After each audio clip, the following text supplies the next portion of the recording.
ओम श्री सद्गुरु परमात्मने नमः।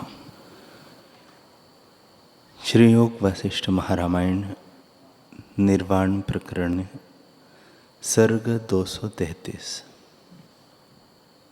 मुनि बोले, हे बधिक, ओज धातु जो हृदय में है उसमें चिद अणु स्थित होकर दीपक की ज्योति से प्रकाशता है। उसी ओज के आश्रित सब नाड़ी है, वे अपने अपने रस को ग्रहण करती है।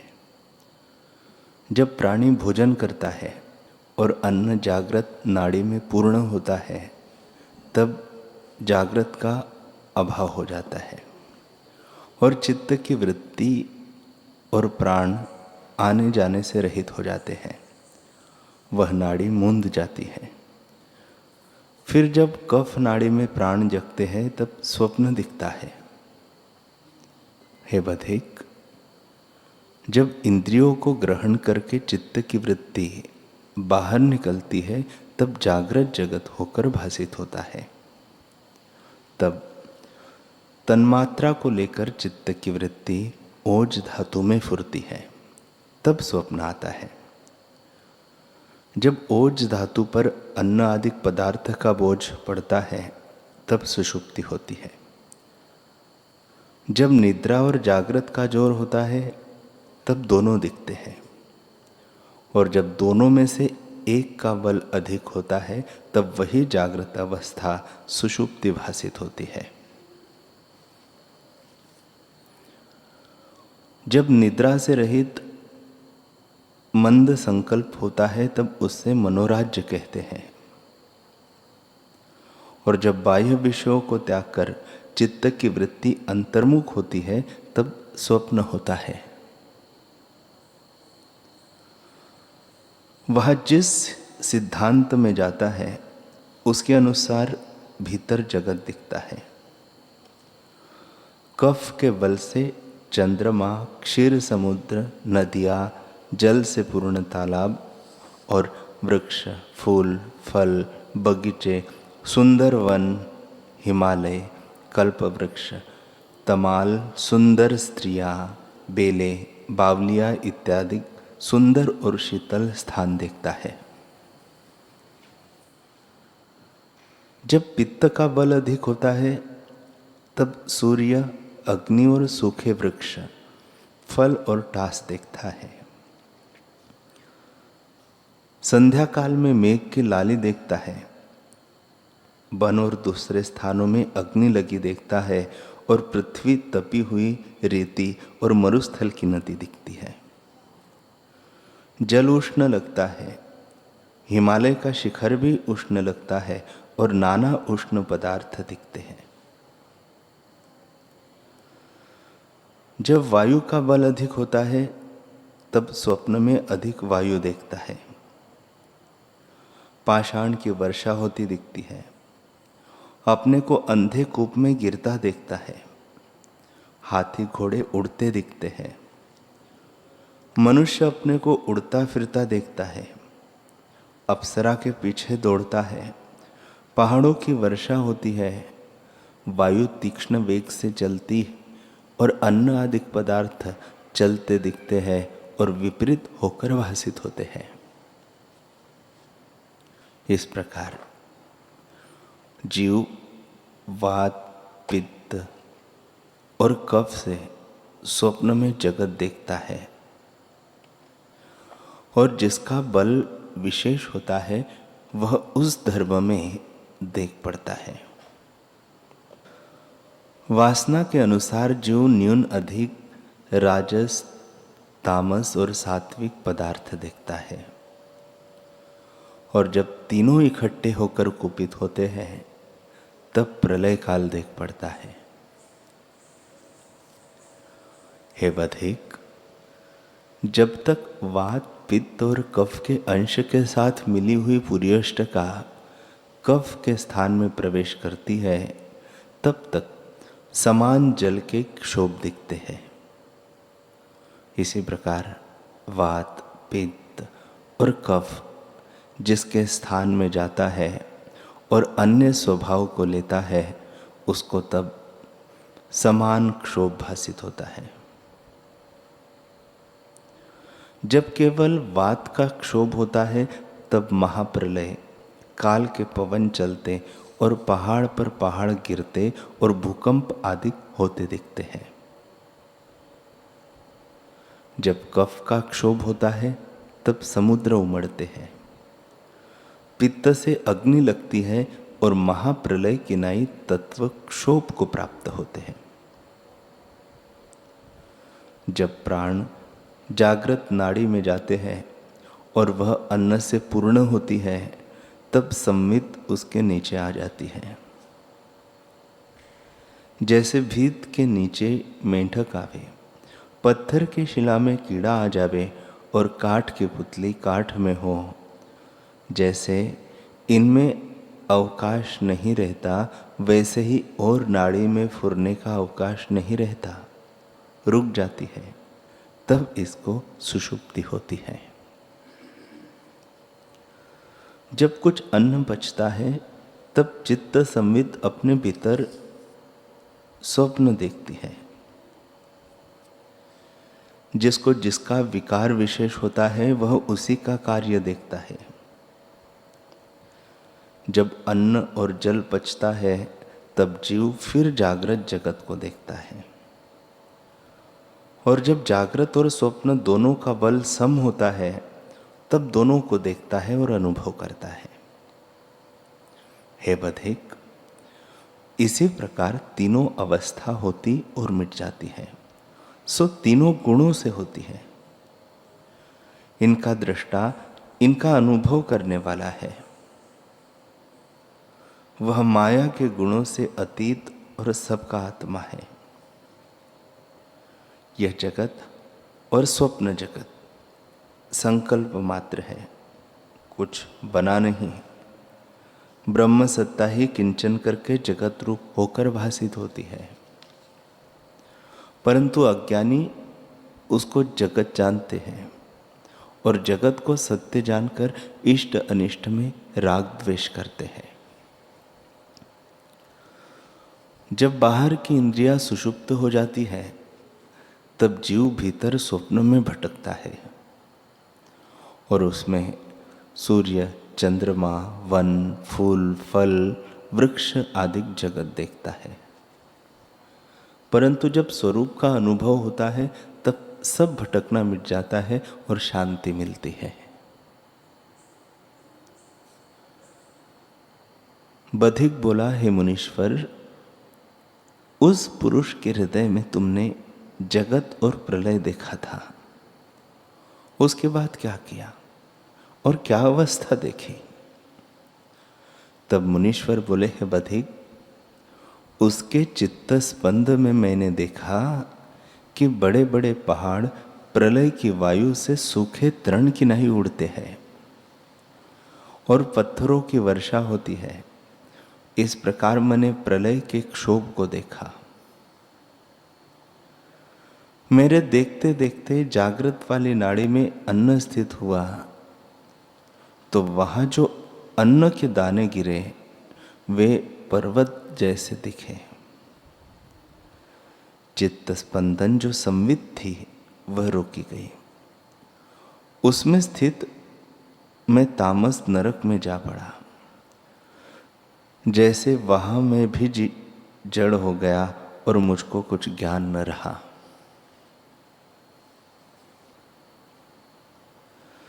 जब कुछ अन्न पचा और कुछ अवकाश हुआ तब प्राण का स्पंदन जगा, और जैसे निस्पंद हुई वायु स्पंदित होकर चले वैसे ही वहां संवित फुरी। तब सुषुप्ति दृश्य होकर भासित होने लगी, मानो आत्मा दृष्टा ही दृश्य रूप होकर भासित होने लगा है, परंतु और कुछ नहीं बना। जैसे अग्नि और उष्णता, जल और द्रवता और मिरच और तीक्ष्णता में भेद नहीं, वैसे ही आत्मा और दृश्य में कुछ भेद नहीं। हे बधिक, इस प्रकार मैंने जगत को देखा और सुषुप्ति से जागृत दृश्य उपजा भासित हुआ और मुझको दृष्टि आई जैसे कुमारी कन्या से संतान उपजे। बधिक बोला, हे मुनीश्वर, जो सुषुप्ति आत्मा में दृश्य उपजी वह सुषुप्ति क्या है जिससे तुम दब गए थे? वही क्या सुषुप्ति है जिसमें जगत उपजा है? मुनीश्वर बोले, हे बधिक, जहां सब संबंधों का अभाव है, केवल आत्मसत्ता से भिन्न कुछ कहना नहीं बनता, उसका नाम सुषुप्ति है। और उसमें जो स्फुरण हुआ उसके 3 पर्याय हैं। वे सब सन्मात्र में हैं। जो वस्तु, देश, काल और वस्तु के परिच्छेद से रहित है वह सन्मात्र है।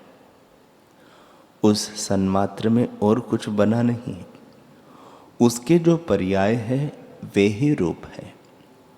वही सत्य वस्तु अपने आप में विराजती है और कदापि अन्यथा भाव को नहीं प्राप्त होती। किंचन में भी वही रूप है और अकिंचन में भी वही रूप है। आत्मा का ही नाम सुषुप्ति है और उसी से सब जगत होता है। जिस सत्ता का नाम सुषुप्ति है वही स्वप्न दृश्य होकर भासती है, उससे भिन्न कुछ नहीं। जैसे वायु निस्पंद और स्पंदन में वही रूप है, वैसे ही आत्मा दोनों अवस्थाओं में एक ही है। हे बधिक, हम सरीखों की बुद्धि में और कुछ नहीं बना। आत्मा ही सदा ज्यों का त्यों स्थित है। शरीर के आदि में भी और अंत में भी वही रूप है।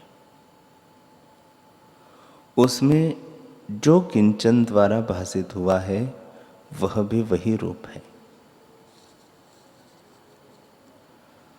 सुषुप्ति अवस्था में मुझको अद्वैत का अनुभव होता है और कहीं फुरना नहीं होता। उसमें जो स्वप्न और जागृत भासित होती है वह भी वही रूप है और जिसमें फुर्ती और जिसमें भासती है उससे भिन्न कुछ नहीं। इससे यह जगत आत्मा का किंचन आत्मरूप है। जब तू जाग कर देखेगा तब तुझको आत्मरूप ही दिखेगा। जैसे स्वप्नपुर और संकल्प नगर का जो अनुभव होता है वह आकाश रूप है, वैसे यह जगत आकाश रूप है और शक्ति भी वही है। सर्वशक्ति आत्मा निष्किंचन और किंचन भी है। शून्य भी वही है जो वाणी से कहा नहीं जाता। उस अवस्था में ज्ञानी स्थित है।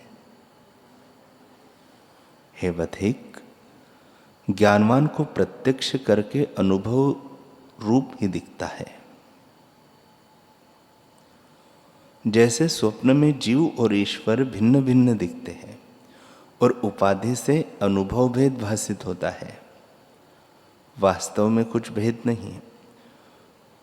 वैसे ही जागृत में अज्ञान उपाधि से भेद दिखता है, पर स्वरूप से आत्मा एक रूप है और जब अज्ञान निवृत्त होता है तब सब आत्म स्वरूप ही दिखता है। हे बधिक, सब जगत अपना स्वरूप है, परंतु अज्ञान से भेद होता है। जब आपको जाने तब द्वैत भेद भी मिट जावे।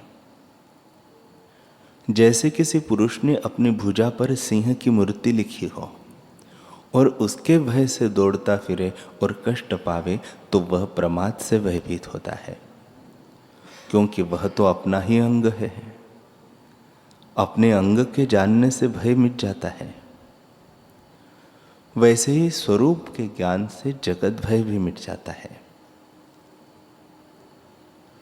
जैसे स्वप्न में अज्ञान से नानात्व भासित होता है पर बना कुछ नहीं, वैसे ही जागृत में नानात्व भासित होता है परंतु बना कुछ नहीं।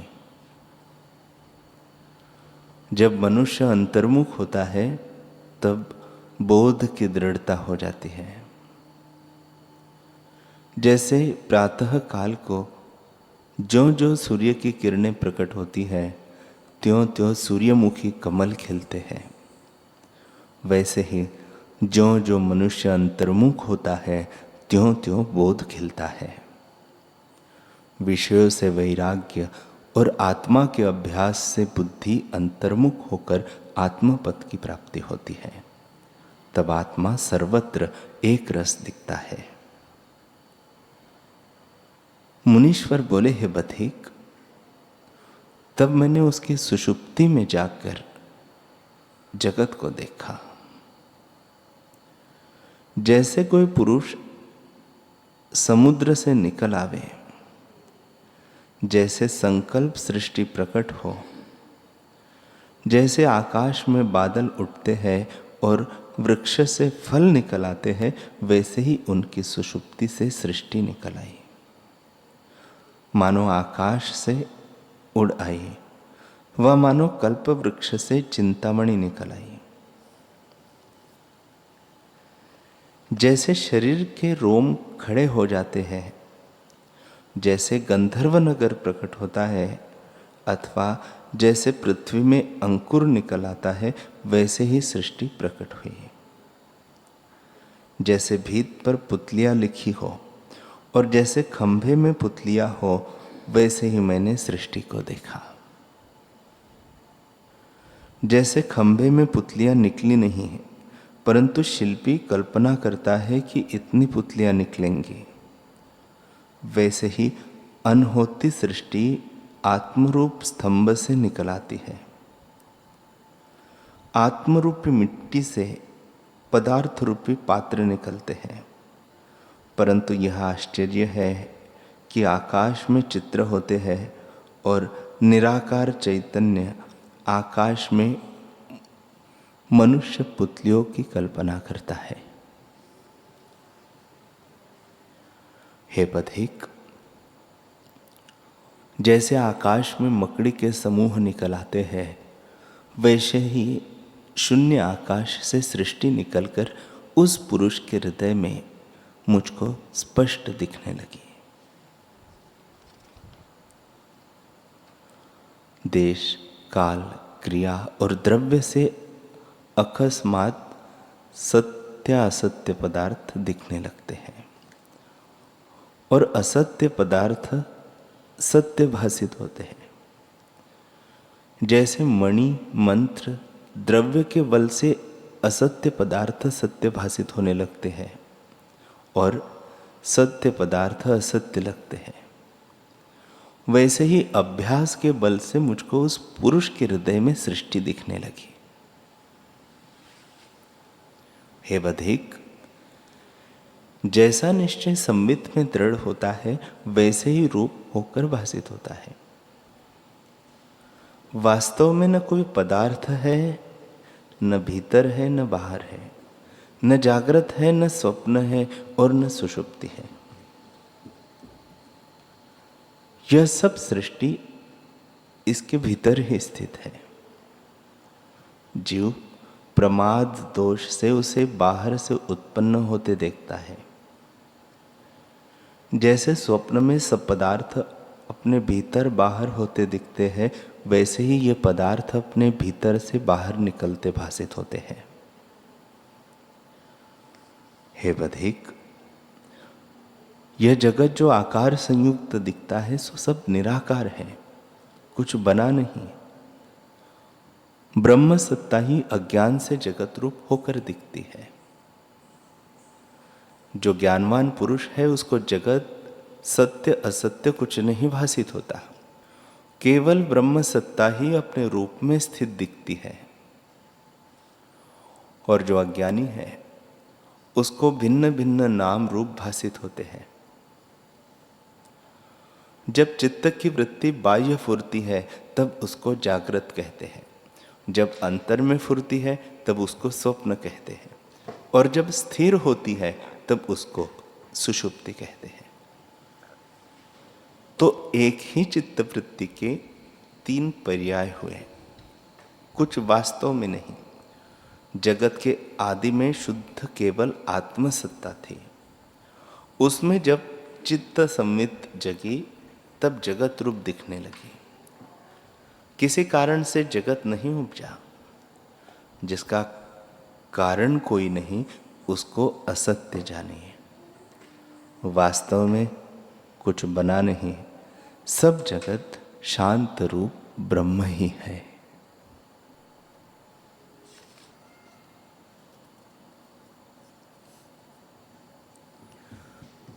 हरि ओम।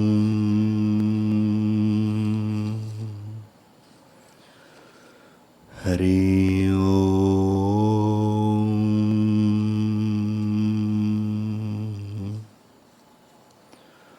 ओम सहना भवतु सहनौ भुनक्तु सह वीर्यं करवावहै तेजस्विनावधीतमस्तु मा विद्विषावहै। ओम शांति शांति शांति।